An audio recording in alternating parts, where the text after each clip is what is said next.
gente está falando desses aspectos que envolvem o Poder Executivo, mas a Luísa Martins está com a gente para tratar dos efeitos em outro poder. O Conselho Nacional de Justiça tem avançado no pente fino dos supersalários de juízes, também um debate que tem várias sensibilidades, mas é desses que volta e meia a imprensa não esgota as possibilidades de pautas detectando ali pagamento de supersalários, uma série de brechas que são encontradas para remunerações muito, mas muito acima do teto que deveria ser o salário de um ministro do STF, Luísa.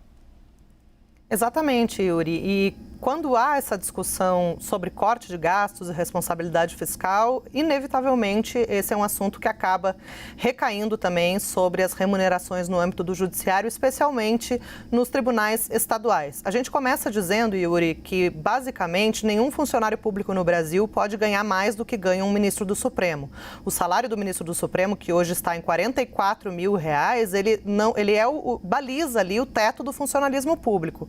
Então, eventualmente, quando há alguma verba de natureza indenizatória, alguma viagem a trabalho, diárias, por exemplo, isso acaba sendo pago ali, sofrendo aquele desconto do abate-teto para que não ultrapasse esse valor máximo, né, que é o do ministro do Supremo. Acontece que no judiciário, principalmente, como eu disse, nos tribunais estaduais, muitas dessas gratificações, elas são pagas por fora.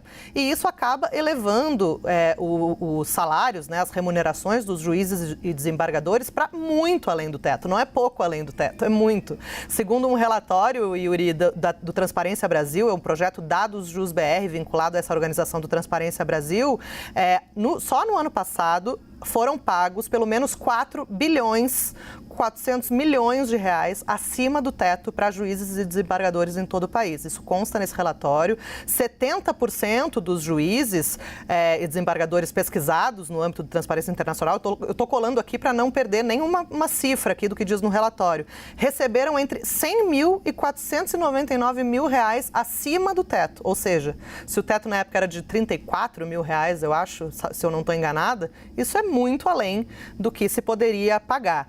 E, diante desse diagnóstico muito alarmante, o Corregedor Nacional de Justiça, o ministro Mauro Campbell, enviou um ofício no fim de setembro para todos os tribunais de justiça para que esses tribunais explicassem a razão pela qual esses pagamentos estão sendo feitos acima do teto, discriminassem quem recebe, qual a natureza dessa verba, enfim, qual o penduricalho, né, como a gente chama, que está sendo pago à magistratura nesses tribunais, e essas informações elas têm chegado à Corregedoria Nacional, que é vinculada ao CNJ, o Conselho Nacional de Justiça, e aí o corregedor Mauro Campbell tem se debruçado sobre esses números para tentar fazer um diagnóstico mais preciso e apontar soluções, né, para esse tipo de prática.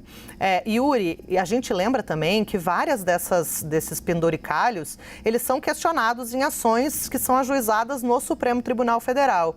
E o próprio Supremo, ele tem tido uma tendência, eu acompanho esses julgamentos há bastante tempo, a tendência em geral é derrubar essas gratificações, né, esses extras que são pagos acima do teto. E, como diz um ministro, como costuma dizer um ministro com quem eu converso bastante sobre isso, a criatividade não tem limites para esses penduricalhos, né? Um deles, que foi até derrubado pelo Supremo, que era, salvo engano, no Tribunal de Justiça do Acre, previa ali uma porcentagem a mais nos salários dos juízes simplesmente por eles terem curso superior. Ou seja, que é uma premissa, né? Não dá para ser juiz sem ser bacharel em direito. Né?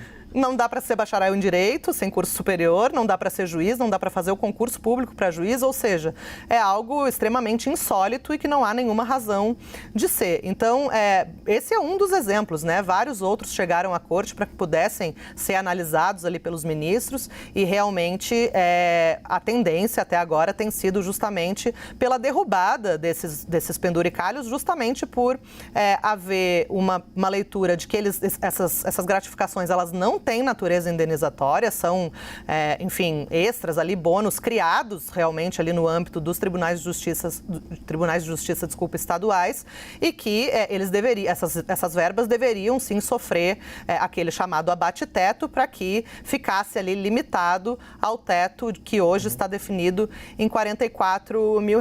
Isso, como eu disse, Yuri, volta e meia esse assunto vem à tona, agora o CNJ está fazendo esse diagnóstico.